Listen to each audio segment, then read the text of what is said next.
According to message, screen share.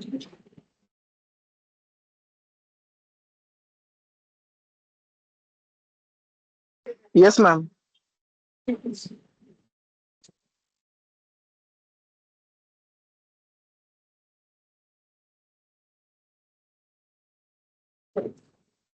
हम लोग जो है डिसोल्यूशन स्टार्ट करेंगे, डिसोल्यूशन ऑफ पार्टनरशिप फॉर्म।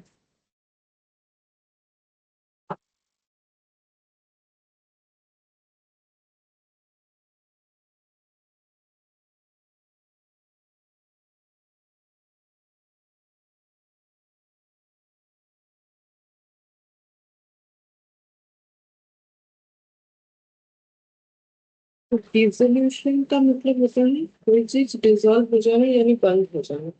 तो एक तो होता है डिसोल्यूशन ऑफ पार्टनरशिप, एक होता है डिसोल्यूशन ऑफ पार्टनरशिप फॉर्म।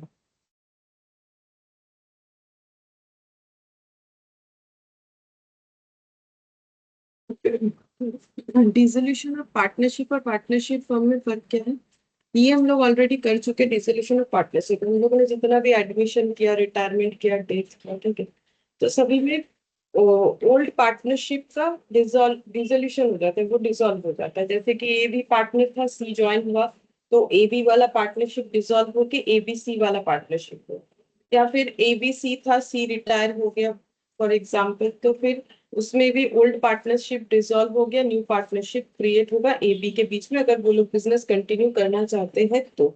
अगर डेथ हो गया एबीसी में, सपोज बी का डेथ हो गया, तो फिर ए और सी बिजनेस आगे करना चाहते हैं, तो फिर से उन्हें नया एग्रीमेंट बनाना पड़ता है। तो इसको बोलते हैं डिसोल्यूशन ऑफ पार्टनरशिप, जो कि हम लोग ऑलरेडी कर चुके हैं। और अभी हम लोग करेंगे पार्टनरशिप फर्म, मतलब अगर बिजनेस ही बंद हो जाए देन क्या ट्रीटमेंट करना पड़ता है। तो यहाँ पर पहले लिख लेते हैं, in case reconstitution of old agreement comes to end,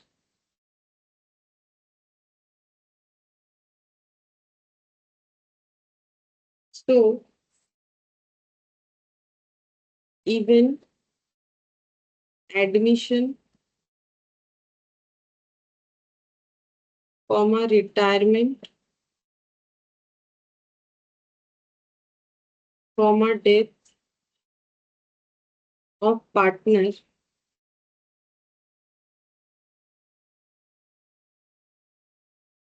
is also dissolution of partnership, but business continues.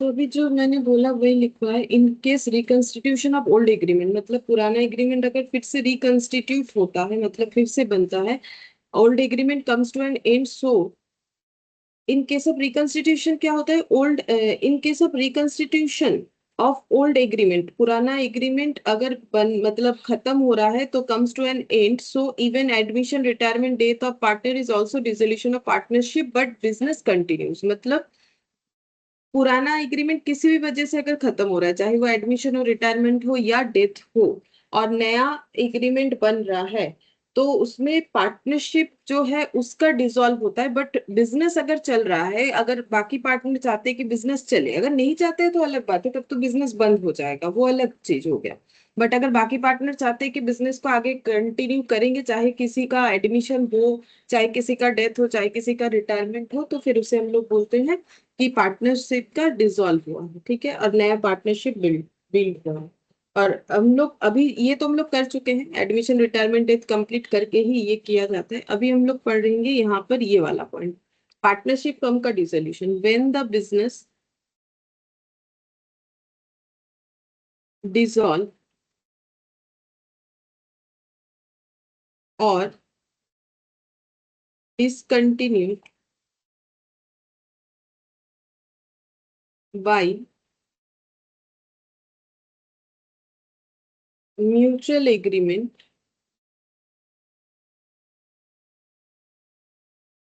by notice expiry of term, purpose completed,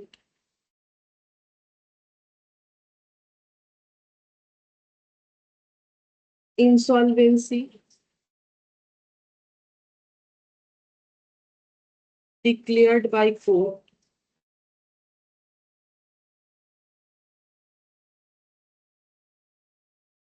death. तो पार्टनरशिप हम कब डिसॉल्व हो जाता है? व्हेन द बिजनेस डिसॉल्व और discontinued by mutual agreement. तो बहुत सारे रीजन से पार्टनरशिप हम बंद हो सकता है। म्यूचुअल एग्रीमेंट से भी हो सकता है कि सारे पार्टनर ने मिलकर डिसाइड किया कि हम लोग आगे और बिजनेस नहीं करना चाहते हैं, या फिर बाय नोटिस। तो नोटिस देके भी बंद किया जा सकता है, ठीक है, प्रायर नोटिस देके कि ये बिजनेस अब आगे नहीं चलेगा, बंद हो जाएगा। एक्सपायरी ऑफ टर्म, तो पार्टनरशिप जो है वो किसी फिक्स टर्म के लिए ही किया गया था, 10 इयर्स, 5 इयर्स, 9 इयर्स, जो भी हो एग्जाम्पल के तौर पे। तो जैसे ही वो पीरियड खत्म हो गया तो बिजनेस ऑटोमेटिकली बंद हो जाएगा।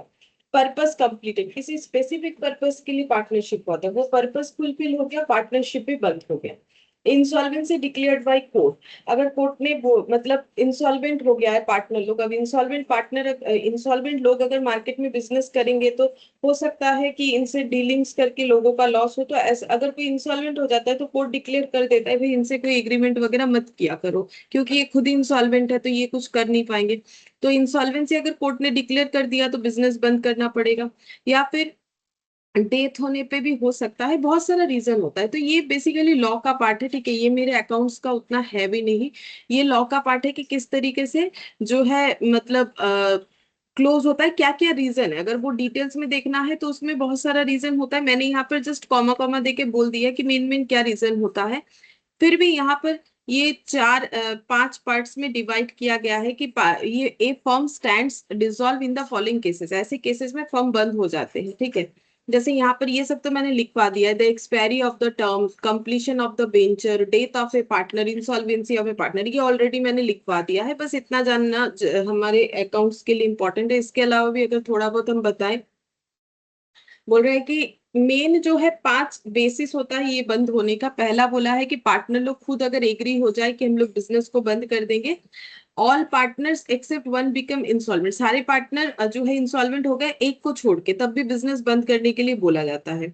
द बिजनेस, अगर कोई इलीगल बिजनेस कर रहा है तो फिर तो कोर्ट तो जैसे ही पता चलेगा तो फिर वो तो बंद करने के लिए बोलेगा ही। फिर partnership at will, A partner gives notice of dissolution and the court orders dissolution. तो बोल रहा है कि पार्टनरशिप के विल में ही लिखा हुआ है कि नोटिस देके हम लोग इस बिजनेस को बंद कर सकते हैं, ठीक है। तो उन्होंने अपने विल में ही लिखवाया, तो अगर ऐसा उन्हें लगता है कि बिजनेस बंद करना है तो प्रायर नोटिस देके बंद कर सकते हैं। या फिर किसी किसी सिचुएशन में या ऐसा सर्कमस्टेंसेस हो सकता है जहां पर कोर्ट ऑर्डर दे देगा कि भाई ये बिजनेस मत करो, बिजनेस को बंद कर दो। तो कोर्ट कब ऑर्डर देता है? तो बोल रहा है कि अगर कोई पार्टनर का दिमागी हालत ठीक नहीं रहता है, अनसाउंड माइंड हो जाता है, या फिर partner suffers from permanent incapacity, अगर पार्टनर का इनकैपेसिटी हो गया है परमानेंटली, तो फिर कोर्ट बोलेगा कि ये बिजनेस बंद कर दो। Partner is guilty of misconduct of the business, कुछ गलत बिजनेस कर रहे हैं, मिसकंडक्ट कर रहे हैं, ठीक है, मतलब गिल्टी है। जो पार्टनर लोग है वो गलत है, ठीक है, गलत काम कर रहे हैं, मिसकंडक्ट कर रहे हैं, किसी को जैसे किसी को मतलब धोखा दे रहे हैं, इस तरीके का कोई भी मिसकंडक्ट, तो फिर कोर्ट बोलेगा कि बिजनेस बंद कर दो। फिर बोल रहा है partner persistently disagrees the partnership agreement, तो जो पार्टनरशिप एग्रीमेंट में उन्होंने लिखा है उसके अकॉर्डिंग अगर पार्टनर लोग काम नहीं कर रहा है, देन कोर्ट बोलेगा कि ये बिजनेस बंद कर दो।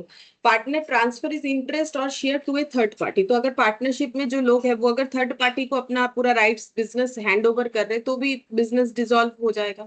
Where the business can not be carried on except at a loss, ठीक है, तो बिजनेस जो चल रहा है उसमें लॉस ही लॉस हो रहा है, तो फिर जो है कोर्ट से ऑर्डर आएगा बिजनेस बंद कर दो। Where it appears to be just and equitable, अगर कोर्ट को लगता है किसी भी सर्कमस्टेंसेस किसी भी बेसिस पे कि ये बिजनेस आज अभी इसी वक्त बंद हो जाना चाहिए, तो फिर कोर्ट अपने हिसाब से ऑर्डर दे सकता है। तो इस तरीके का सिचुएशन होता है जो कि मेनली लॉ में पूछा जाएगा, अकाउंट्स में ऐसा नहीं पूछा जाता है नॉर्मली कि कब कब बंद होता है, क्यों होता है। अकाउंट्स में तो हमें अकाउंटिंग ट्रीटमेंट करना पड़ता है, तो वही हमारे लिए काफी है, ठीक है।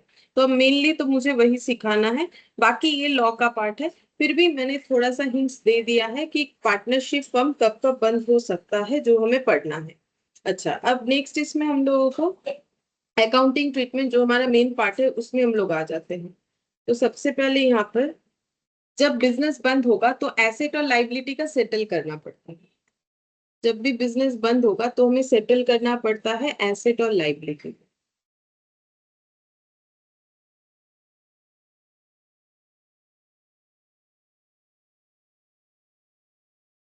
तो एसेट और लाइबिलिटी को कैसे सेटल करना पड़ेगा, तो उसका सिस्टम है कुछ इस तरीके से।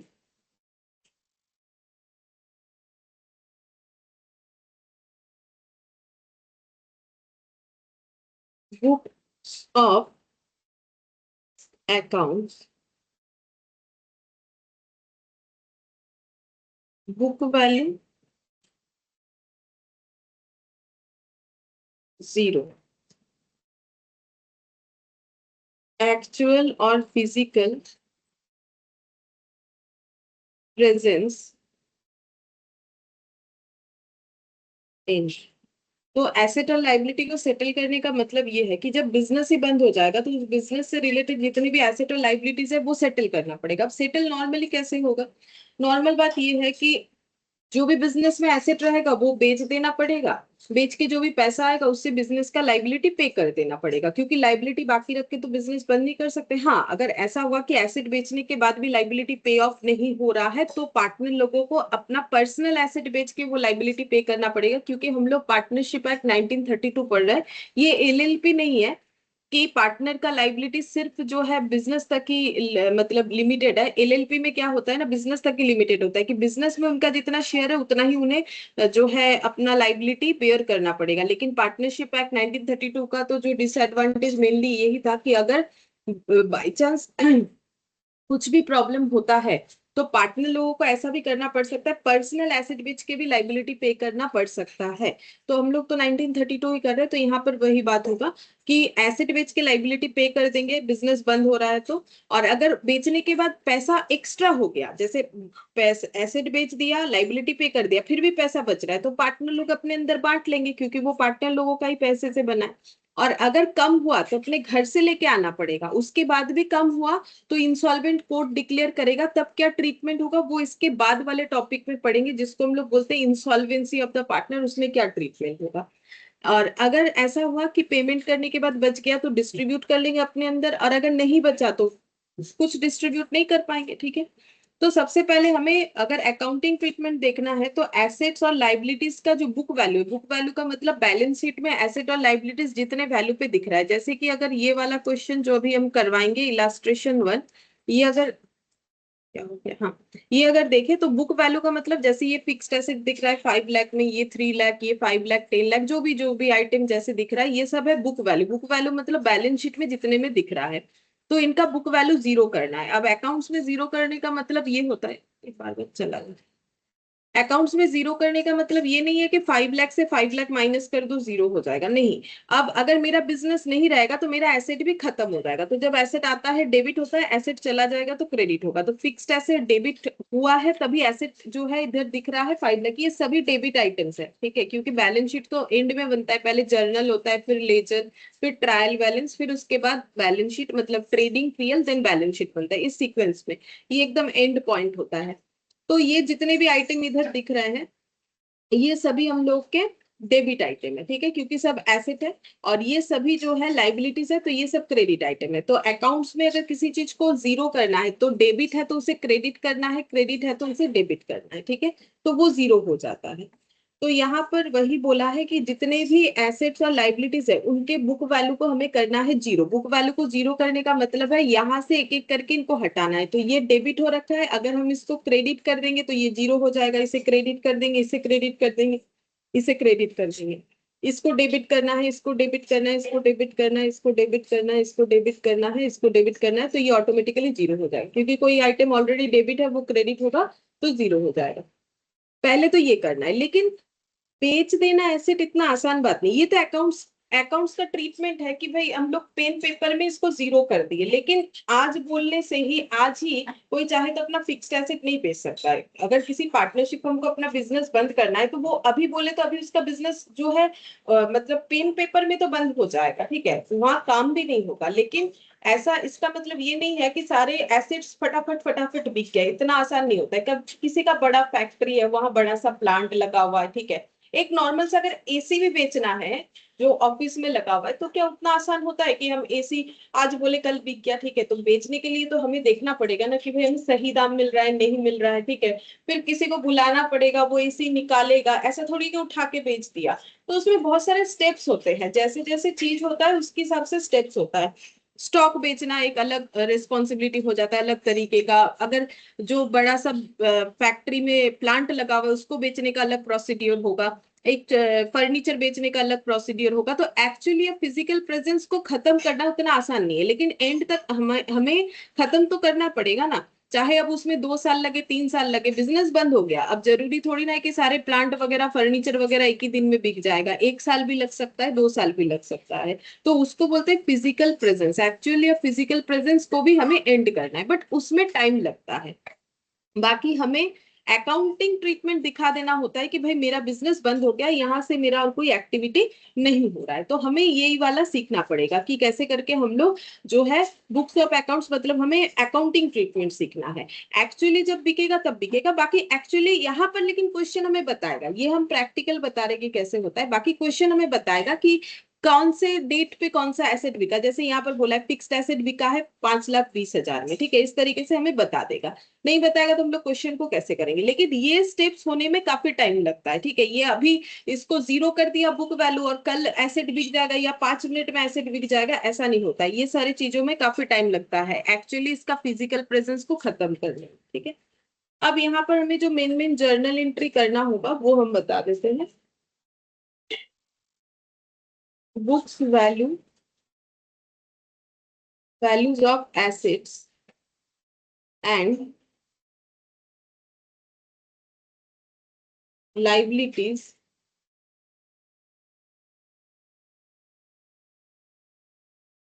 should be made zero. तो हम लोग जीरो कैसे करेंगे, ये जो लिखा है जीरो कैसे करेंगे, बाय यूजिंग जर्नल एंट्री। तो सबसे पहले हम लोग ऐसे जर्नल एंट्री करेंगे। इसमें जब हम लोग एसेट को जीरो कर रहे हैं तो एसेट डेबिट होता है, तो एसेट को क्रेडिट करने से जीरो होगा, ठीक है। तो एसेट कम हो जा रहा है मतलब खत्म हो जा रहा है, एसेट खत्म होना हमारे लिए एक लॉस है, ठीक है। तो हम लोग इसको क्या लिखेंगे, यहाँ पर लॉस या प्रॉफिट होगा। जैसे लाइबिलिटी खत्म होगा तो प्रॉफिट जनरेट होगा, और एसेट खत्म होगा तो फिर लॉस जनरेट होगा। तो लॉस या जो प्रॉफिट ये होता है नॉमिनल अकाउंट का पार्ट। और यहाँ पर एक नॉमिनल अकाउंट हम लोग यूज करेंगे जिसका नाम है रियलाइजेशन अकाउंट, रियलाइजेशन अकाउंट बोल के, ठीक है। तो ये हमें लॉस दिखा रहा है कि भाई मैंने मेरे एसेट को जीरो कर दिया, मेरा एक एसेट था मैंने उसको जीरो कर दिया, तो ये मेरे लिए लॉस है। तो जब भी एसेट को जीरो करेंगे तो रियलाइज, अब लॉस को कहाँ ट्रांसफर करेंगे, लॉस को हम लोग एक अकाउंट यूज करेंगे जिसका नाम है रियलाइजेशन, जो कि एक नॉमिनल अकाउंट है। नॉमिनल अकाउंट में ही और लॉसेस और गेन्स, हम लोग लॉसेस डेबिट होता है गेन क्रेडिट होता है, वो करेंगे। अच्छा, फिर अगर हम लोग लाइबिलिटी को खत्म करें तो लाइबिलिटी क्रेडिट होता है, खत्म करेंगे तो क्या हो जाएगा, डेबिट हो जाएगा। लेकिन कौन सा लाइबिलिटी खत्म करना है, अगर देखा जाए यहाँ पर लाइबिलिटी दो पार्ट में डिवाइडेड है, हर एक जगह पे होता है, पार्टनरशिप हो, कंपनी अकाउंट्स हो या फिर इंडिविजुअल हो। ये जो यहाँ से लेके यहाँ तक का लाइबिलिटी है ये पार्टनर का होता है, ठीक है, पार्टनर्स लाइबिलिटी होता है। और ये वाला जो है ये आउटसाइडर लाइबिलिटी है। आउटसाइडर लाइबिलिटी, आउटसाइडर मतलब बाहर वालों को जो पे करना है, लेकिन पार्टनर का दिया गया कैपिटल और उससे क्रिएट हुआ रिजर्व, ठीक है, वो पार्टनर को बिलोंग होता है। तो अपना दिया गया बिजनेस में कैपिटल भी लाइबिलिटी होता है, क्योंकि उसको यूज करके प्रॉफिट कमाना होता है, तो इसे लाइबिलिटी माना जाता है। चाहे हम अगर अकेले भी बिजनेस कर रहे हैं, मैंने अपने बिजनेस में 10 लाख डाल दिया, ठीक है, लेकिन 10 लाख मेरे लिए लाइबिलिटी है, क्योंकि हम लोग एंट्री क्या करते हैं, कैश टू कैपिटल बिजनेस में जब आता है। अब लाइबिलिटी इसीलिए क्योंकि उससे मुझे प्रॉफिट अर्न करना है ना, तो ये मेरे लिए लाइबिलिटी है। तो वैसे ही पार्टनर्स का कैपिटल, इन्होंने ये 3 लोग मिलके कर रहे हैं तो 3 कैपिटल दिख रहा है, तो ये तीनों कैपिटल जो है इनका लाइबिलिटी है। लेकिन ये लाइबिलिटी किसी बाहर वाले को पे नहीं करना है, ये मतलब इनसाइड लाइबिलिटी है, इसको हम लोग बोलते हैं पार्टनर्स का लाइबिलिटी, ठीक है। और जो प्रॉफिट जनरेट होता है उसी से रिजर्व क्रिएट होता है। तो profit belongs to owner, owner कौन है, एक्स वाई जेड। तो प्रॉफिट से जो रिजर्व क्रिएट होगा वो भी बिलोंग्स टू ओनर है। तो कैपिटल, जनरल रिजर्व, ये सब जो है लाइबिलिटी है, बट ये इनसाइडर लाइबिलिटी है, आउटसाइडर नहीं है, ठीक है। तो आउटसाइडर लाइबिलिटी हमें पे करना पड़ेगा। जब बिजनेस बंद होगा तो पहले क्या करेंगे, जो बाहर वाले लाइबिलिटी, जैसे लोन लिया था किसी से, या फिर जो है क्रेडिटर, किसी के लिए किसी को बीपी पे करना था, तो इस तरीके का लाइबिलिटी हमें पे करना पड़ेगा। फिर ये पार्टनर लोगों का लाइबिलिटी क्या पे नहीं करना पड़ता है, बिल्कुल पे करना पड़ता है। अगर कुछ बचेगा, अगर ये फिक्स्ड एसेट, स्टॉक, ये सब बेचने के बाद, क्रेडिटर को पे करने के बाद अगर कुछ बचेगा तो जरूर पार्टनर लोग लेंगे अपना लाइबिलिटी को, ठीक है।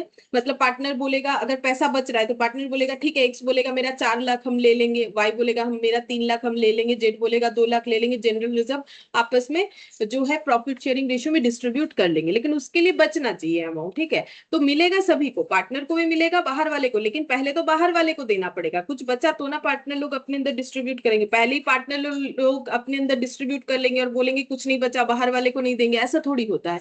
हमें पहले आउटसाइडर लाइबिलिटी पे करना पड़ता है, फिर कुछ बचता है तो हम लोग उसको ले सकते हैं। तो यहाँ पर हो जाएगा आउटसाइडर,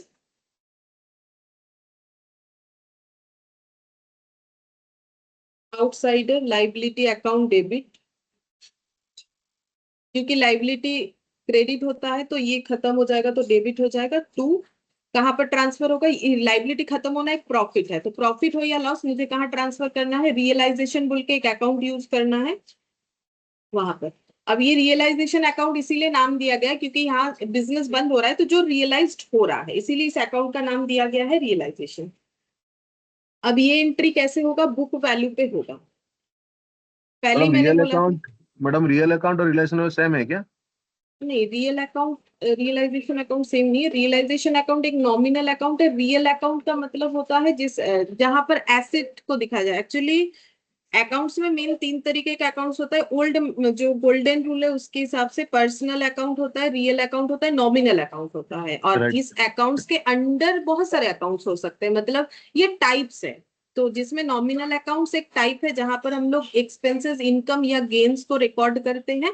तो यहाँ पर जो अकाउंट यूज हो रहा है उसका नाम है रियलाइजेशन। जैसे ये रियल अकाउंट है, फिक्स्ड एसेट एक रियल अकाउंट है, स्टॉक एक रियल अकाउंट है, सन्ड्री डेटर ये है पर्सनल अकाउंट, ठीक है, कैश एक रियल अकाउंट है। तो ये सब नाम है रियल अकाउंट का। तो वो क्वेश्चन टू क्वेश्चन वेरी करेगा कि क्या क्या नाम है, बट वो टाइप है कि मेन 3 टाइप अकाउंट्स होता है।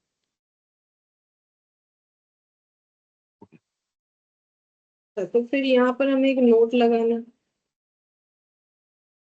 All inside liability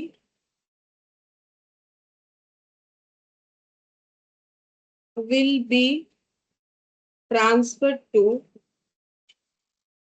partners capital account।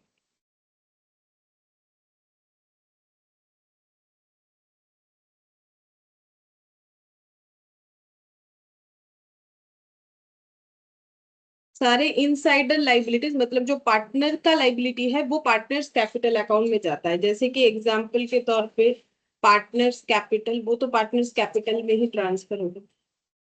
Partner का कैपिटल पार्टनर्स कैपिटल अकाउंट में ट्रांसफर होगा। अभी तक हम लोग जितना भी क्वेश्चन करते थे, ठीक है, कोई भी क्वेश्चन ले लेते हैं, जैसे हमें कोई पार्टनर्स का अकाउंट बनाने बोला जाता था, कैपिटल अकाउंट, हम लोग सबसे पहले बाई बैलेंस बीटी करके कैपिटल को ब्रॉट डाउन करते थे। तो इसका मतलब ये हो गया कैपिटल अकाउंट में कैपिटल को दिखा रहे, तो जो अकाउंट होता है उसी में उसका ओपनिंग बैलेंस तो जाता ही है। तो वही चीज बोल रहे हैं, यहाँ पर मैंने लिख पाया है कि पार्टनर्स का कैपिटल चला जाएगा पार्टनर्स कैपिटल अकाउंट में। किसी तरीके का रिजर्व सरप्लस हुआ तो वो जाएगा balance of reserve and profit, reserve profit ये भी पार्टनर का है तो पार्टनर को ही जाएगा। जैसे हम लोग अभी तक करते थे एडमिशन रिटायरमेंट डेट में, पार्टनर का करेंट अकाउंट,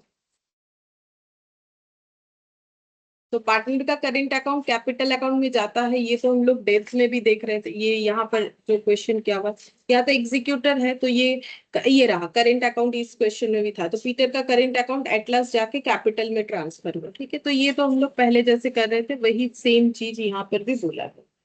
अच्छा, अब यहाँ पर क्या होता है नेक्स्ट। अच्छा, पहले और एक तो एंट्री लिखवा लेते फिर समझो। सेकेंड एंट्री, ये फर्स्ट हो गया। Second entry, asset and liabilities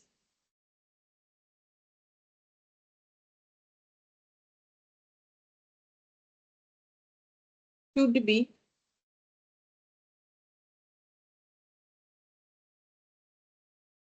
realized and paid up। तो एसेट और लाइबिलिटी को हमें क्या करना है, जैसे लाइबिलिटी को पेड अप करना है मतलब पे कर देना है, और एसेट को रियलाइज करने का मतलब एसेट बेच के पैसा लेना है। ठीक है, तो जब हम लोग एसेट बेचेंगे तो क्या एंट्री होगा, जब हमारा एसेट बिक जाएगा। प्रैक्टिकली ये भले ही देरी हो, ठीक है, लेकिन क्वेश्चन में तो हमें बता ही देगा कि हाँ ये एसेट बिक गया, इतने का बिक गया, तो हमें एंट्री करना पड़ेगा। तो एसेट बेचने से पैसा मिलेगा, तो बैंक अकाउंट डेबिट हो जाता है।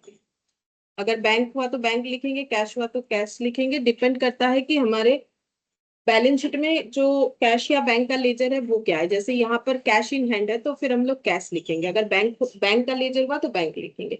अब एसेट बेचेंगे कितने में, जितने में मार्केट में वो बिकेगा, तो इसको हम लोग बोलेंगे वैल्यू रियलाइज्ड, जो रियलाइज्ड वैल्यू मार्केट में हमें मिलेगा। ठीक है, तो ये मिल गया। टू हो जाएगा एसेट बेचने से प्रॉफिट। ठीक है, तो प्रॉफिट होगा तो हम लोग उसे लिखेंगे रियलाइजेशन। ठीक है, अब ये दिमाग में आ सकता है कि जरूरी थोड़ी है कि एसेट बेच के हमारा प्रॉफिट ही हो, हमारा लॉस भी तो हो सकता है। बिल्कुल हो सकता है, एसेट बेच के प्रॉफिट भी हो सकता है, लॉस भी हो सकता है, बट यहाँ पर ऑलवेज प्रॉफिट ही होगा। क्यों? क्योंकि जब हम लोग सबसे पहले हमें अपने बुक्स ऑफ अकाउंट्स में ये एसेट्स वगैरह को जीरो कर देना है। जैसे ये वाला क्वेश्चन में अगर हम जाए तो यहाँ पर जब हम लोग रियलाइजेशन अकाउंट ओपन करेंगे तो हम लोग यहाँ पर लिखेंगे फिक्स्ड एसेट को जीरो करेंगे। तो यहाँ पर हो जाएगा to fixed asset, to stock in trade. ठीक है, तो ये पोस्टिंग इस तरीके से हो जाएगा। तो इसका मतलब मेरा 5 लाख का पहले डेबिट था और मैंने 5 लाख क्रेडिट कर दिया, तो अल्टीमेटली वो जीरो हो गया। ठीक है, अब ये फिक्स्ड एसेट का वैल्यू मेरा क्या हो गया, जीरो। अब इसके बाद पहले तो ये अकाउंटिंग ट्रीटमेंट होता है, इसके बाद जिस डेट पे भी फिक्स्ड एसेट मेरा बिकेगा, तो यहाँ डेट नहीं दिया है। ठीक है, प्रैक्टिकल लाइफ में हमें डेट मिल जाता है, तो डेट नहीं दिया है कोई बात नहीं, लेकिन on the above said date बोला है। ठीक है, तो जिस भी दिन बिकेगा अबव सेड डेट बोला है, मतलब ये लोग बोल रहे 31 मार्च को ही बिका है। ठीक है, बिकने बिकने देते हैं, लेकिन हमें तो ये बुक्स को जीरो करना ही पड़ेगा। तो फिक्स्ड एसेट 5,20,000 का मिला, तो अब ये 5,20,000 का बिका, इससे हम कंपेयर करना पड़ेगा ना मेरा एसेट कितने का था, तो मेरा प्रॉफिट हुआ कि लॉस। तो अगर हम लोग ऐसे कंपेयर करना स्टार्ट कर दे कि 5 लाख का एसेट 5,20,000 में बिका यानी कि 20,000 का प्रॉफिट है, नहीं, ऐसा नहीं होगा। क्यों नहीं होगा?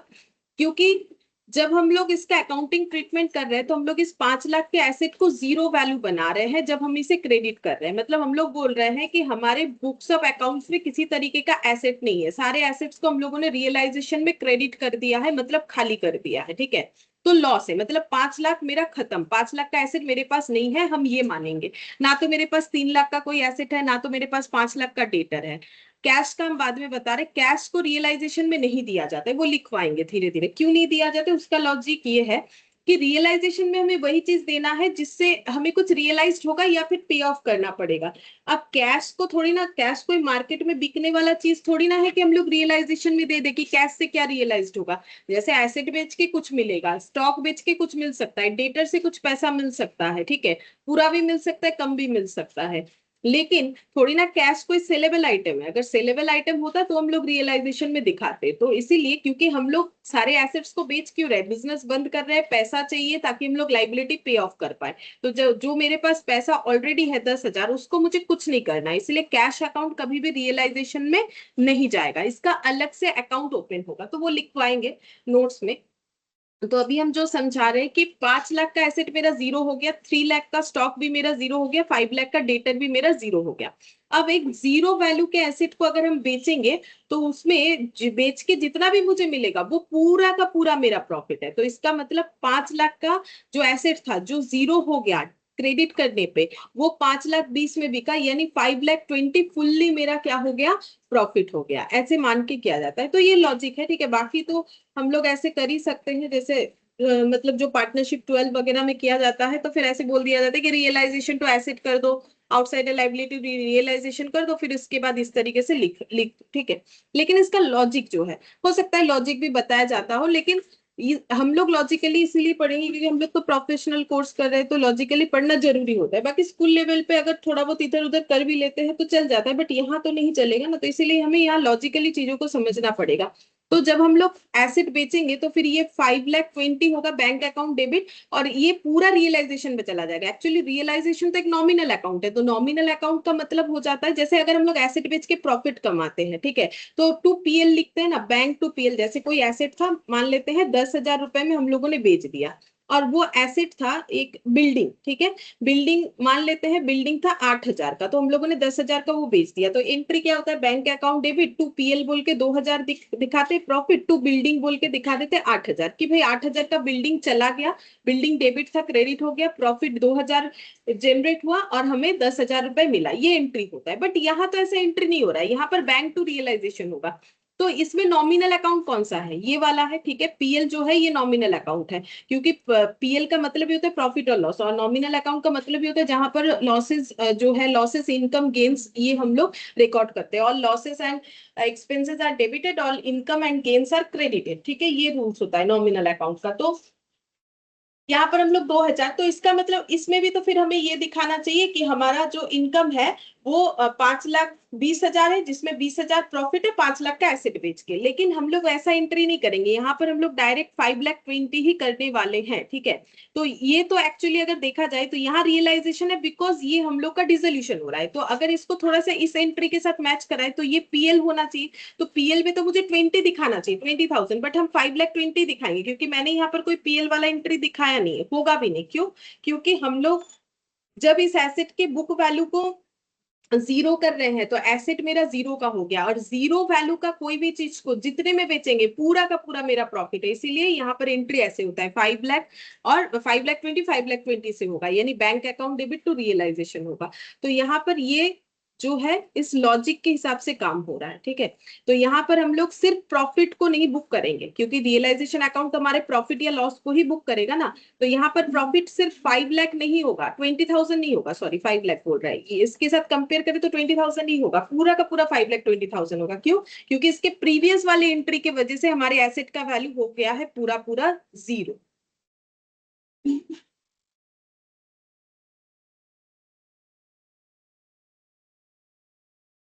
इसके प्रीवियस वाले एंट्री की वजह से हमारे एसेट का वैल्यू हो गया है पूरा पूरा जीरो। तो जब जीरो वैल्यू के किसी चीज को बेचेंगे, जितने में भी बेचते हैं, पूरा का पूरा हम लोग का क्या हो जाएगा, उसमें प्रॉफिट हो जाएगा, ठीक है। तो ये लॉजिक के साथ हमें चलना पड़ेगा। फिर हम लोग जब कोई लाइबिलिटी पे करेंगे, फॉर लाइबिलिटी पे, और डिस्चार्ज भी बोला जाता है इसे, एक ही बात है, डिस्चार्ज करने का मतलब भी होता है पे करें। तो फिर क्या एंट्री होगा? तो लाइबिलिटी हम लोग सबसे पहले क्या कर चुके हैं, इसके पहले एक स्टेप हम लोग कर चुके हैं कि लाइबिलिटी को हम लोगों ने जीरो कर दिया। अब जो लाइबिलिटी मेरा जीरो हो गया था उसको अगर मुझे पे करना है, तो जितना भी पे करेंगे पूरा का पूरा मेरे लिए लॉस है, क्योंकि मेरा लाइबिलिटी का वैल्यू जीरो था, अब मुझे पे करना पड़ रहा है, तो पूरा का पूरा मेरा लॉस है। तो लाइबिलिटी पे करने से पैसा जाएगा, पैसा जाने से बैंक क्रेडिट होगा, या कैश भी हो सकता है, कैश या बैंक, जो सिचुएशन होगा वैसा हमें लिखना है। तो ये हम ऑब्लिक दे के दोनों ही लिख देते हैं। और यहाँ पर जब हम लोग जीरो लाइबिलिटी के लिए पे करेंगे, तो जितना भी पे करेंगे पूरा का पूरा हमारे लिए लॉस है, तो यहाँ पर हो जाएगा रियलाइजेशन अकाउंट डेबिट। तो इस लॉस को कहाँ बुक करना है? रियलाइजेशन अकाउंट में, जो कि हमारा एक नॉमिनल अकाउंट होता है। वैल्यू पेड, जितना वैल्यू हम लोग पे करें। अच्छा, अब नीचे यहाँ पर लिखना है all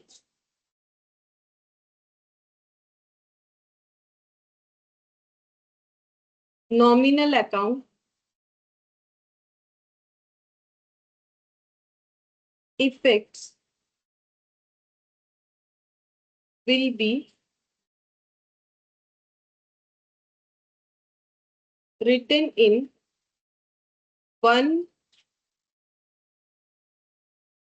common nominal account called realization account. जो बार बार हम बोल रहे हैं कि रियलाइजेशन अकाउंट के नाम का एक अकाउंट ओपन करना है, जो कि हमारा एक नॉमिनल अकाउंट की तरह ट्रीट होगा। नॉमिनल अकाउंट का यूज क्या होता है? किसी भी तरीके का इनकम हुआ, गेन्स हुआ, प्रॉफिट हुआ, लॉस हुआ, उसको रिकॉर्ड करने के काम होता है। प्रॉफिट या गेन होने पे नॉमिनल अकाउंट क्रेडिट होगा, यानी यहाँ पर रियलाइजेशन क्रेडिट होगा, अगर लॉस हुआ तो रियलाइजेशन डेबिट होगा। तो वही लिखा है, all nominal account effects will be written in one common nominal account called realization. Nominal account के लिए जो भी इफेक्ट आएगा नॉमिनल नेचर का, वो सारा ही रियलाइजेशन अकाउंट में जाएगा, जो कि मैंने ऑलरेडी एंट्री में लिख भी दिया है और नीचे एक नोट्स भी बना दिया है, ताकि कभी भी पढ़ने से हमें आराम से समझ में आ जाए। फिर थर्ड नंबर में हम लोग यहाँ पर लिखेंगे डिसोल्यूशन एक्सपेंसेस पेड। उसका क्या एंट्री होगा, डिसोल्यूशन एक्सपेंसेस पेड। तो डिसोल्यूशन एक्सपेंसेस पेड, इसका मतलब हो जाता है कि डिसोल्यूशन का जो प्रोसेस है उसको कंप्लीट करने के लिए हमारा अलग से खर्चा हो सकता है, जैसे लीगल खर्चा वगैरह। जैसे एक एसेट है वो बिकवाना है, तो किसी एजेंट को पकड़ लिया, भाई ये मुझे ये बिकवाना है, बेच नहीं पा रहे, मार्केट में खुद से बेचना उतना आसान होता नहीं है, ठीक है, तो हम लोग चाहे तो किसी एजेंट को हायर कर सकते कि भाई मेरा ये एसेट बेच दो, मेरा ये प्लांट बेच दो, ठीक है। तो डिसोल्यूशन एक्सपेंसेस पेड, तो ये इस तरीके का खर्चा डिसोल्यूशन होता है। जैसे एसी बिकवाना है, अब एसी को निकलवाना पड़ेगा, तो एक जो है जिनको एसी का काम आता है उनको बुलाएंगे, ठीक है, वो जो है निकालेंगे एसी को, फिर उसको अच्छे से पैक वैक करवा लेंगे उन्हीं से और बोलेंगे कि रख दो, फिर दूसरे किसी को बुलाएंगे, भाई इसको बिकवा दो, ठीक है। तो ऐसे अलग अलग लोगों को बुलाना पड़ता है अपना काम करवाने के लिए, ठीक है, कि ये सारे खर्चे को डिसोल्यूशन प्लस लीगल खर्चा, ठीक है। तो जो भी खर्चा है डिसोल्यूशन रिलेटेड, जो जब खर्चा पे करना पड़ेगा, पे कौन करेगा, जो अपना बिजनेस बंद कर रहा है, पार्टनर लोग पे करेगा। कहाँ से पे करेगा, बिजनेस से ही पे करेगा, जो एसेट बेच के आ रहा है पैसा उससे पे करेगा, या फिर पहले से अगर कैश वगैरह है तो उससे पे कर सकता है। तो एंट्री क्या होगा, एक्सपेंसेस अकाउंट डेबिट, क्योंकि एक्सपेंसेस डेबिट होता है, ये भी एक नॉमिनल अकाउंट है। एक्सपेंसेस अकाउंट डेबिट तो कैश या बैंक हो जाएगा। और हाँ, कभी कभी पार्टनर भी पे कर देता है, जैसे पार्टनर, कोई पार्टनर बोला ठीक है डिसोल्यूशन का जो भी खर्चा हो रहा है अभी हम पे कर देंगे, लेकिन इसका मतलब ये नहीं है कि पार्टनर को हमें बाद में पे नहीं करना पड़ेगा। तीन पार्टनर था, डिसोल्यूशन हुआ, डिसोल्यूशन का एक्सपेंसेस हुआ सपोज 1 लाख, तो ए पार्टनर ने बोला हम पे कर देंगे, लेकिन इसका मतलब ये नहीं कि ए 1 लाख अपने घर से लाके पे करेगा, नहीं, ऐसा नहीं करेगा। ए को बाद में बिजनेस से वो अमाउंट रिम्बर्स कर देना पड़ेगा, ऐसा होता है। तो पार्टनर भी चाहे तो पे कर सकता है। बाकी बिजनेस से अगर हुआ तो डिसोल्यूशन एक्सपेंसेस पेड का एंट्री हो जाएगा, एक्सपेंसेस टू कैश या बैंक हो जाएगा। और फोर्थ नंबर में हो जाएगा entry balance in realization account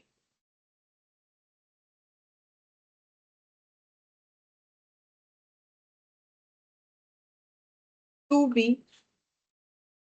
transfer to partners capital है।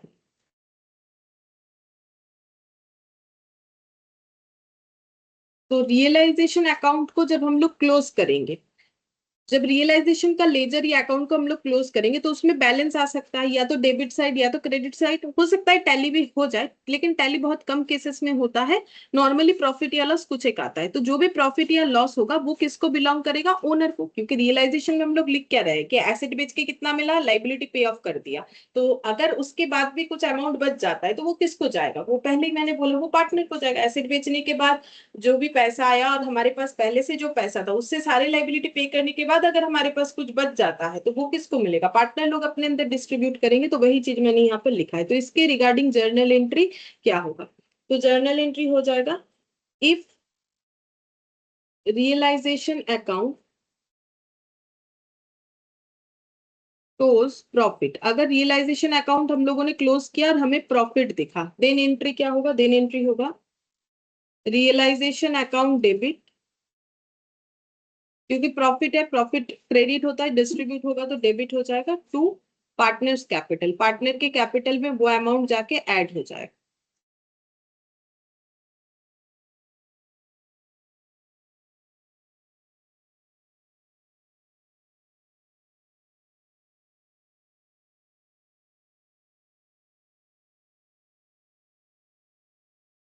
If realization account shows loss, अगर रियलाइजेशन अकाउंट में लॉस दिखा तो पार्टनर लोगों को वो लॉस लेना पड़ेगा, ठीक है। तो लॉस जब डिस्ट्रीब्यूट होगा, लॉस डेबिट होता है, लॉस जब डिस्ट्रीब्यूट होगा तो वो क्रेडिट हो जाएगा टू रियलाइजेशन। और पार्टनर के कैपिटल से लॉस लेने की वजह से कैपिटल का बैलेंस गिरेगा, तो कैपिटल डेबिट हो जाएगा, कैपिटल हमेशा क्रेडिट आइटम होता है।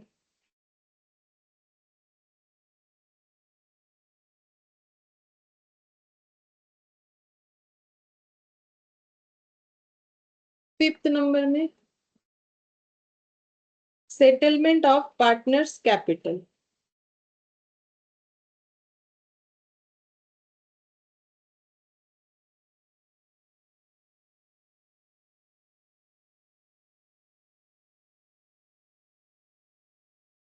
पार्टनर्स कैपिटल को जब हम लोग सेटल करेंगे तो क्या एंट्री होगा? जब कैपिटल अकाउंट बंद होगा, सेटलमेंट ऑफ पार्टनर्स कैपिटल का मतलब पार्टनर्स कैपिटल अकाउंट जब हम लोग क्लोज करेंगे तो अगर पार्टनर को पैसा रिसीवेबल होगा या फिर पेबल होगा, मतलब या तो ऐसा होगा कि बिजनेस बंद करने के बाद भी कुछ पैसा, सारे लाइबिलिटीज पे करने के बाद भी पैसा बच गया तो पार्टनर ले रहा है, या फिर खत्म मतलब उसके बाद भी कम पड़ गया, एसेट बेच दिया फिर भी लाइबिलिटी पे ऑफ नहीं हो रहा है तो घर से पैसा लेके आएगा, तो इसके बेसिस पे दो एंट्री होगा। तो पहला, amount is payable to partner, अगर पार्टनर को अमाउंट मिल रहा है ऐसा सिचुएशन क्रिएट हुआ तो एंट्री हो जाएगा partners capital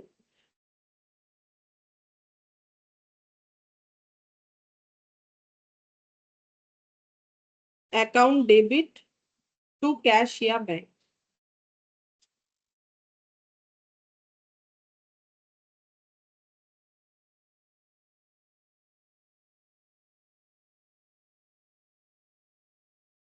amount is receivable from partner, अगर पार्टनर से अमाउंट रिसीवेबल हो रहा है, ठीक है, मतलब पार्टनर को रिसीवेबल तभी होगा अगर पार्टनर को लाना पड़ रहा है इस केस में, तो फिर एंट्री क्या हो जाएगा, कैश और बैंक टू, इसका जस्ट ऑपोजिट हो जाएगा, कैश या बैंक अकाउंट डेबिट हो जाएगा, पार्टनर को पैसा लाना पड़ेगा टू पार्टनर्स कैपिटल, क्योंकि पार्टनरशिप में सारा चीज कैपिटल अकाउंट के थ्रू से ही होता है पार्टनर का, तो इस तरीके से।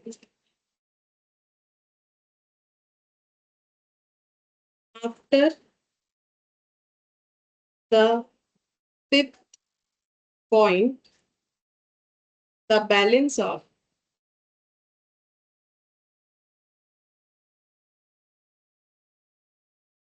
कैश और bank account and partners capital account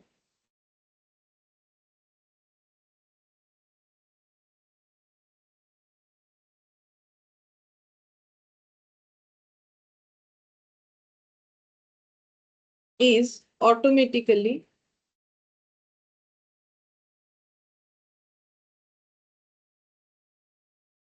tallied।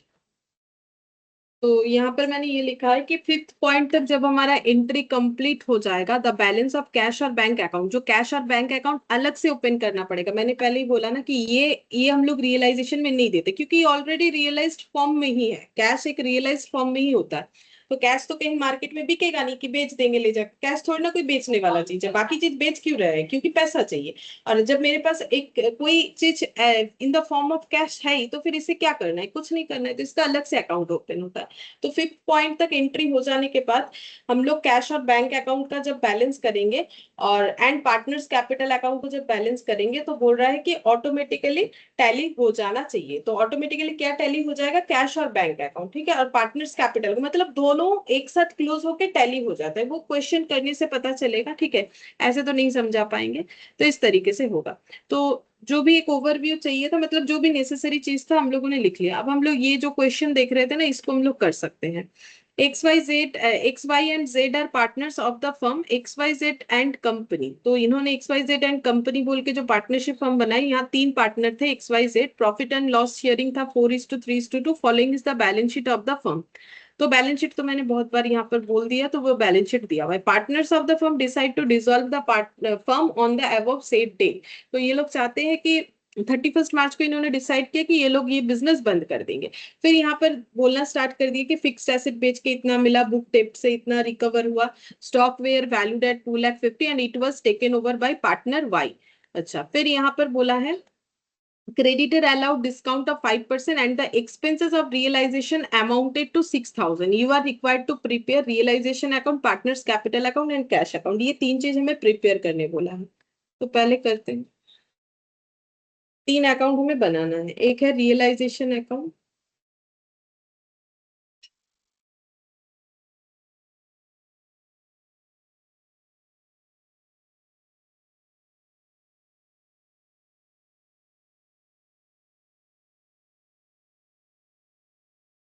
Partners capital account और कैश अकाउंट, ये खत्म। पार्टनर्स कैपिटल अकाउंट और कैश,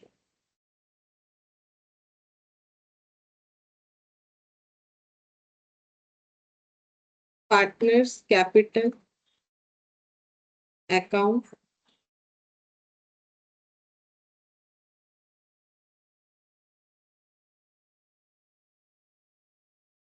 कैश अकाउंट।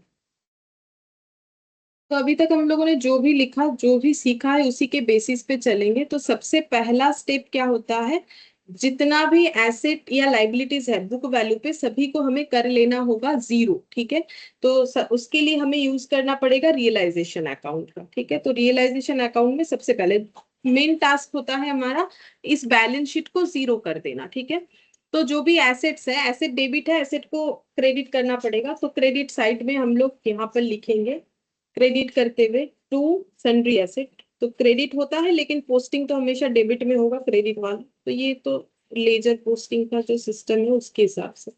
तो टू सन्ड्री एसेट बोल के ये नाम जो है वो हम लिख देंगे। Fixed asset, stock in trade, sundry debtor. तो फिक्स्ड एसेट,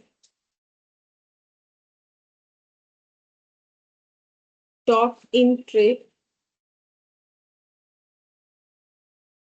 सन्ड्री डेटर, सभी बुक वैल्यू में एंट्री होगा। तो अगर एकदम फर्स्ट वाला एंट्री देखा जाए तो मैंने वही सिखाया है यहाँ पर।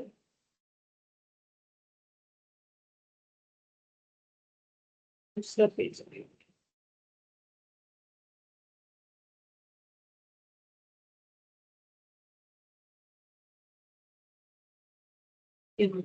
ये रहा रियलाइजेशन टू एसेट। ठीक है, तो रियलाइजेशन टू एसेट, तो टू एसेट ही हो रहा है। तो मैंने टू एसेट की जगह सन्ड्री एसेट्स लिखा है क्योंकि काफी सारे एसेट्स हैं। तो ये हो गया। अब कैश का, कैश यहाँ पर नहीं आता क्योंकि कैश एक ऑलरेडी रियलाइज्ड आइटम है। तो कैश का अलग अकाउंट ओपन होता है, कैश अकाउंट, जो कि क्वेश्चन में भी हमें बोला है कि कैश अकाउंट ओपन करो। नहीं भी बोलेगा तो हम लोग वर्किंग नोट में बना लेंगे। ठीक है, कैश अकाउंट यहाँ पर, ये भी एसेट है। तो टू बैलेंस बीटी, ये ओपनिंग बैलेंस, कैश अकाउंट में कैश को लिख रहे हैं, वहां पर हम लोग रियलाइजेशन में ये सबको ट्रांसफर कर रहे हैं। तो दोनों अलग चीज होता है। तो ये हो गया, कैश अकाउंट में कैश को ट्रांसफर कर दिया और ये रियलाइजेशन में ट्रांसफर किया। अब बुक वैल्यू पे सारी चीजों को ट्रांसफर करना है। तो बुक वैल्यू जो है 5 लाख, 3 लाख, 5 लाख। तो यहाँ पर लिखेंगे 5 लाख, 3 लाख, 5। तो ये स्टेप्स फॉलो करने से क्या हुआ, ये स्टेप फॉलो करते ही हम लोग का ये सारा वैल्यू, ये सब खत्म हो गया। मतलब ये इधर का जीरो हो गया। ठीक है, ये मेरा टारगेट यही रहेगा कि मुझे मेरे एसेट्स, मतलब जो मेरा पेन पेपर वर्क है उसमें ये मेरा जीरो दिख जाना चाहिए। अब इधर का भी जीरो दिख जाना चाहिए। ठीक है, तब जाके हम लोग बोलेंगे कि हम लोगों ने अपने बैलेंस शीट को खाली कर दिया। पहला टारगेट यही है, बैलेंस शीट से सारा सामान उठाओ, ले जाके रियलाइजेशन में डाल दो। जो रियलाइजेशन में जाएगा, जो नहीं जाएगा वो जहां जाएगा वहां देना है। जैसे कि कैश, कैश में जाएगा। अब यहाँ पर पार्टनर्स कैपिटल है, तो पार्टनर्स कैपिटल कहाँ जाएगा, पार्टनर के कैपिटल अकाउंट में जाएगा। ठीक है, तो ये बाई बैलेंस बीडी बोल के चला जाएगा बिकॉज कैपिटल अकाउंट एक लाइबिलिटी होता है। ये तो हम लोग एडमिशन में भी सेम जैसा कर रहे थे, यहाँ पर भी वैसे ही होगा। तो पार्टनर का नाम है एक्स वाई जेड, तो हम यहाँ कॉलम में लिख लेते हैं एक्स वाई और जेड। यहाँ भी लिख लेंगे एक्स वाई और जेड।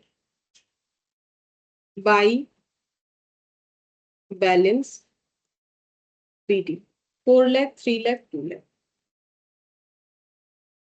4 लाख, 3 लाख,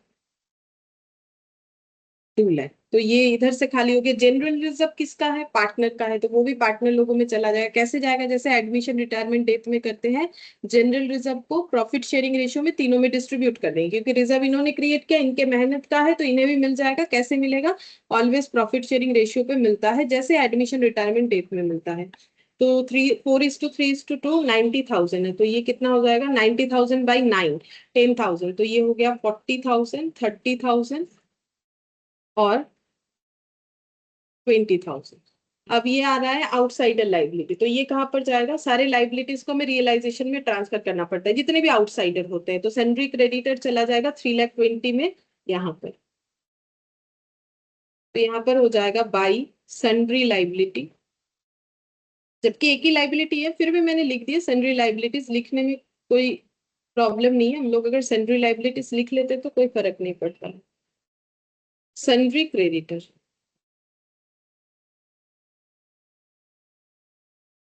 3,20,000। तो जैसे ही हम लोगों ने ये सारा चीज किया तो अगर देखा जाए तो ये पूरा, इसका कलर चेंज करेंगे, ये पूरा हम लोग का जीरो बन गया है क्योंकि ये सब एक एक जगह पे ट्रांसफर हो चुका है। ठीक है, तो फर्स्ट टारगेट जो था हम लोग का कि सारे एसेट लाइबिलिटीज को सेटल करना है, बुक वैल्यू में उनको जीरो करना है, तो हम लोगों ने वही कर दिया।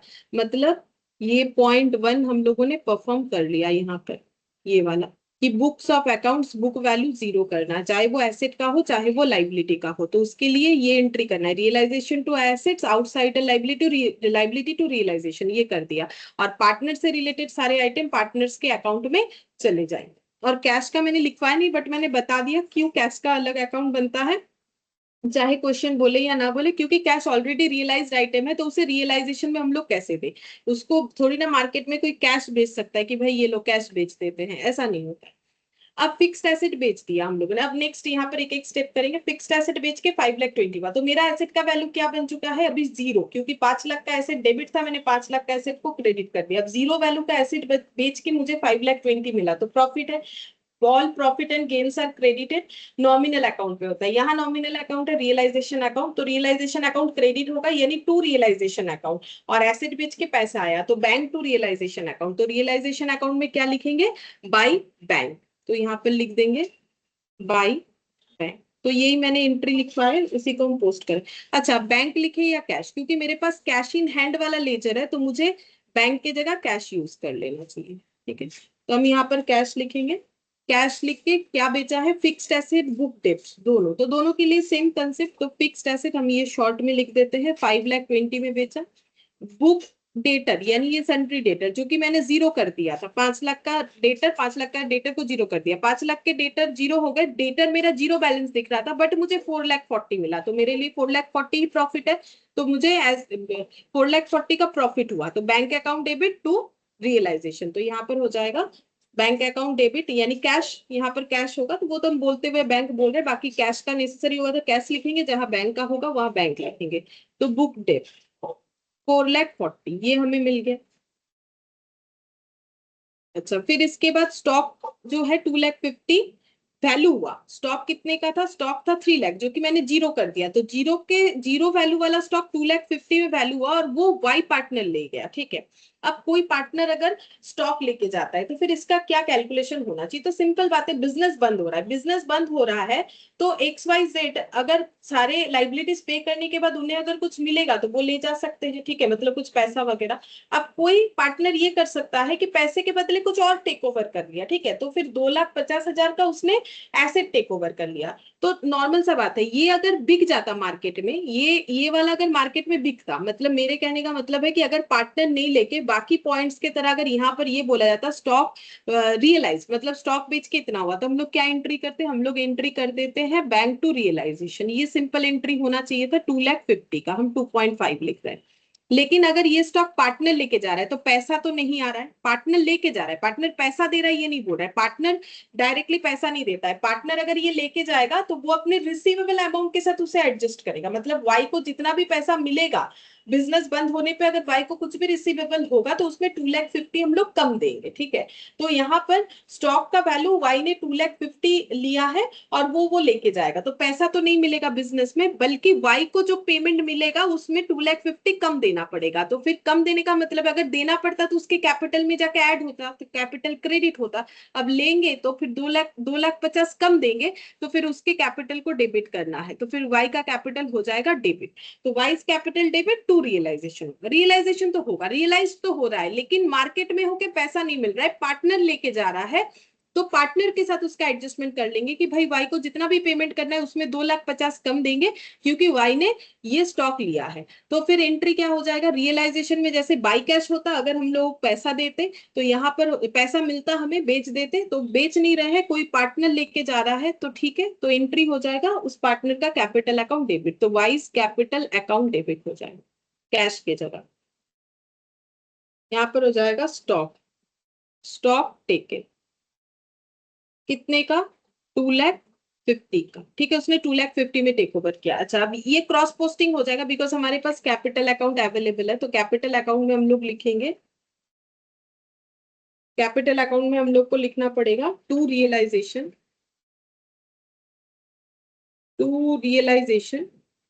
वाई के घर पे यहाँ पर 2,50,000 ये हो सकता। तो यहाँ तक हम लोगों ने कर ली। इसके बाद creditor allowed discount of 5%। Creditor ने हमें 5% का डिस्काउंट दिया है, ठीक है।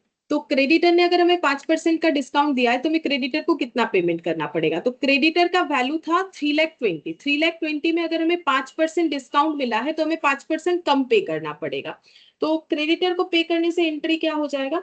तो मेरा जो लाइबिलिटी जीरो हो गया था वो अगर अब मुझे 5% कम में पे करना है, ठीक है, तो मेरे लिए जितना भी पे करना क्यों ना हो, चाहे 5% डिस्काउंट हो चाहे 50% हो, मेरे लिए तो लॉस ही है क्योंकि मैंने तो पूरे क्रेडिटर को जीरो कर डाला था, ठीक है। यहाँ पर अब अगर मुझे उसी क्रेडिटर को पे करना है, ठीक है, क्योंकि मैंने अकाउंटिंग ट्रीटमेंट में क्रेडिटर को जीरो कर डाला था, तो जीरो मेरा लाइबिलिटी था। अब उस लाइबिलिटी के अगेंस्ट में अब मुझे क्या करना है? पे करना है। तो पहला बात है, पे करेंगे तो मेरे पास से पैसा जाएगा, तो टू कैश या बैंक हो जाएगा, तो यहाँ पर कैश यूज करना है, ठीक है। तो कैश हो जाएगा क्रेडिटर का पेमेंट, क्रेडिटर पेड। अब कितना पे करना है उतना कर देंगे, तो बोला 5% डिस्काउंट मिल रहा है, तो 3,20,000 पे 5% का डिस्काउंट देंगे, तो पेमेंट का कैलकुलेशन तो उसी अमाउंट से करना पड़ेगा। तो 3,20,000 का 5% डिस्काउंट, तो देखते हैं कितना होगा।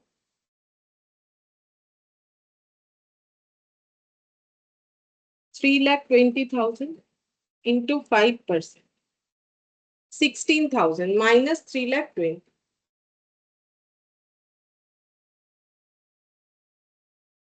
3,04,000 ये हो जाएगा, क्रेडिटर को पे हो गया। अच्छा, इसके बाद बोला है एक्सपेंसेस रियलाइजेशन का है 6,000, तो उसका एंट्री हम लोगों ने देखा, कोई भी खर्चा होता है तो एक्सपेंसेस टू कैश या बैंक होता है अगर हम लोग पे करते हैं, तो यहाँ पर कौन सा खर्चा है? रियलाइजेशन, तो realization account debit to cash या बैंक हो जाएगा। तो realization account debit to cash या बैंक, तो कैश यूज कर रहे हैं हम लोग यहाँ पर, रियलाइजेशन एक्सपेंस 6,000।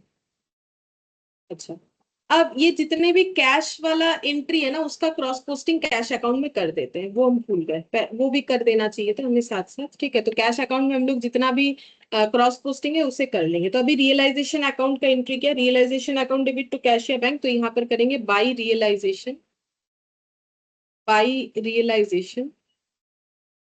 एक्सपेंस पेड 6,000, और एसेट बेच के पैसा मिला तो 2 यहाँ पर हो जाएगा, रियलाइजेशन क्रॉस पोस्टिंग हो रहा है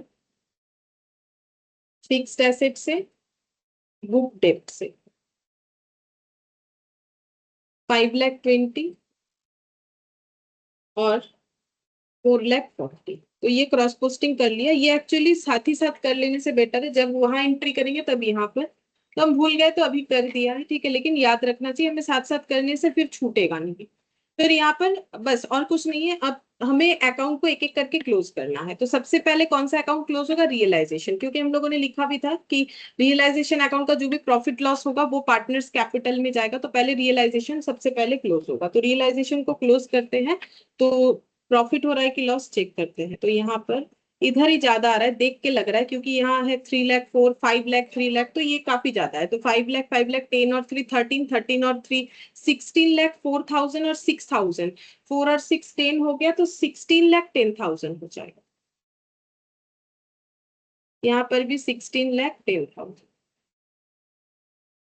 तो 16,10,000 यहाँ देखते हैं, 3, 5, 3, 8, 8 और 2, 10, 10 और यहाँ पर हो गया 90, 10,90,000, और ये हो जाएगा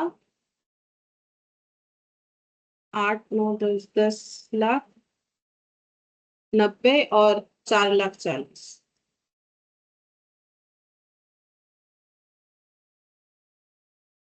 15,30,000 माइनस 16,10,000, 80,000 हो रहा है। तो 80,000 का लॉस हुआ, यहाँ प्रॉफिट नहीं हुआ, बाई साइड आ रहा है ना, सॉरी, लॉस हुआ है।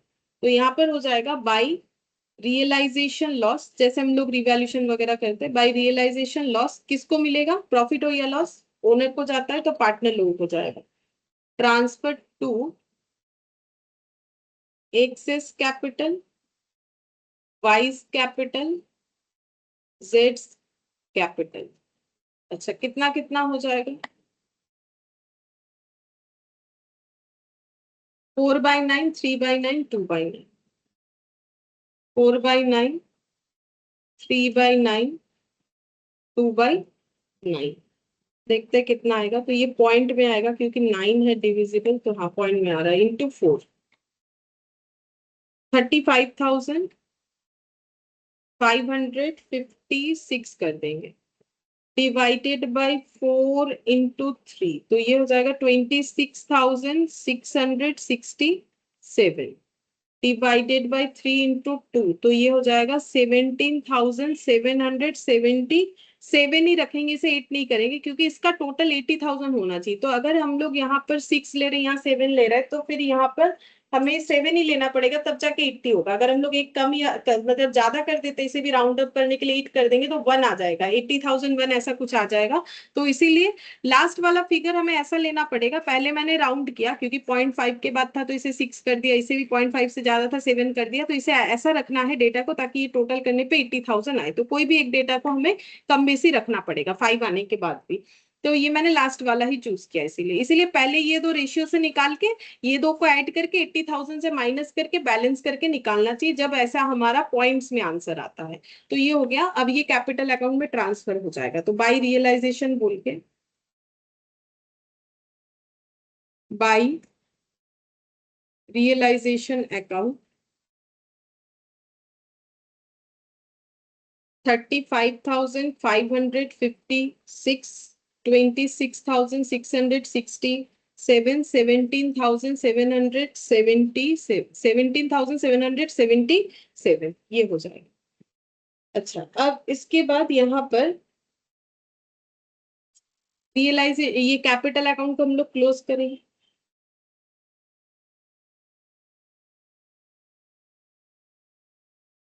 तो कैपिटल अकाउंट हमें क्या बोल रहा है? एक्स का बिजनेस में कैपिटल था 4 लाख, उससे 40,000 का क्या मिलेगा? जनरल रिजर्व मिलेगा। तो उसका कैपिटल बनता है 4,40,000 प्लस उसे 35,556 रुपीज का जो है रियलाइजेशन में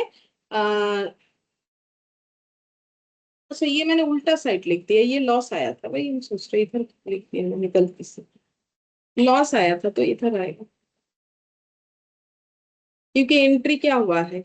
रियलाइजेशन इधर आया है, तो एंट्री हम लोग का हुआ है ऐसे, realization loss account debit to X's capital to Y's capital to जेड्स कैपिटल। ठीक है, तो फिर यहाँ पर हो जाएगा हम लोग का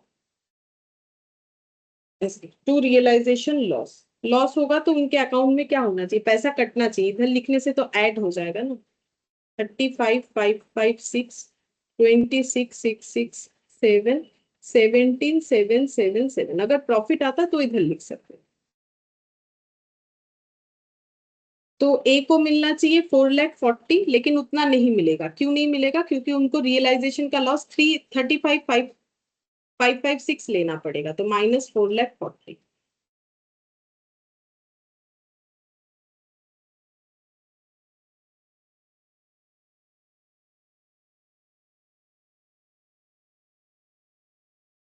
तो ये बैलेंस आ रहा है 4,04,444, 4,04,444 इधर बैलेंस आ रहा है, तो यहाँ पर लिखेंगे 4,04,444। तो ये टू साइड आया तो टू लिखेंगे। तो अब तक हम लोग इसको लिखते थे टू बैलेंस ईडी, तो बैलेंस ये दिखाते थे कि कैपिटल में इतना बैलेंस। जब बिजनेस ही बंद हो जा रहा है तो ये थोड़ी ना बैलेंस के हिसाब से रहेगा। तो ये पैसा जो ए ने अपने बिजनेस में 4 लाख डाला था पार्टनरशिप में, उसे रिजर्व से 40,000 मिला, तो उसे 4,40,000 मिलना चाहिए, बट रियलाइजेशन लॉस की वजह से उसे इतना अमाउंट उससे डिडक्ट हो जा रहा है, तो फिर इतना मिलेगा। तो ये पैसा वो लेके जाएगा, तो बिजनेस से ये पैसा पे करना पड़ेगा। तो फिर कैपिटल अकाउंट डेबिट हो जाएगा, मतलब जब एक्स का कैपिटल अकाउंट क्लोज हो रहा है तो कैपिटल अकाउंट डेबिट हो जाएगा और उसको पैसा दे दिया जा रहा है, तो टू कैश हो जाएगा। तो ये बैलेंसिंग फिगर करके आ गया। यहाँ पर वाई को मिलना चाहिए 3,30,000, बट इतना उन्हें नहीं दिया जाएगा क्योंकि 3,30,000 में से उन्हें लॉस लेना पड़ेगा कितना। तो सबसे पहला बात है कि वाई को मिलना चाहिए था 3,30,000, लेकिन उसने 2,50,000 का स्टॉक लिया था, तो यहाँ पर लिख सकते हैं स्टॉक टेकन। तो इतना पैसा उसे कम दिया जाएगा 2,50,000। ठीक है, 2,50,000 उसे कम दिया जाएगा। और लॉस उसे बेयर करना पड़ेगा रियलाइजेशन का इतना, तो इसका मतलब उसको मिलेगा 53,333। इसके बाद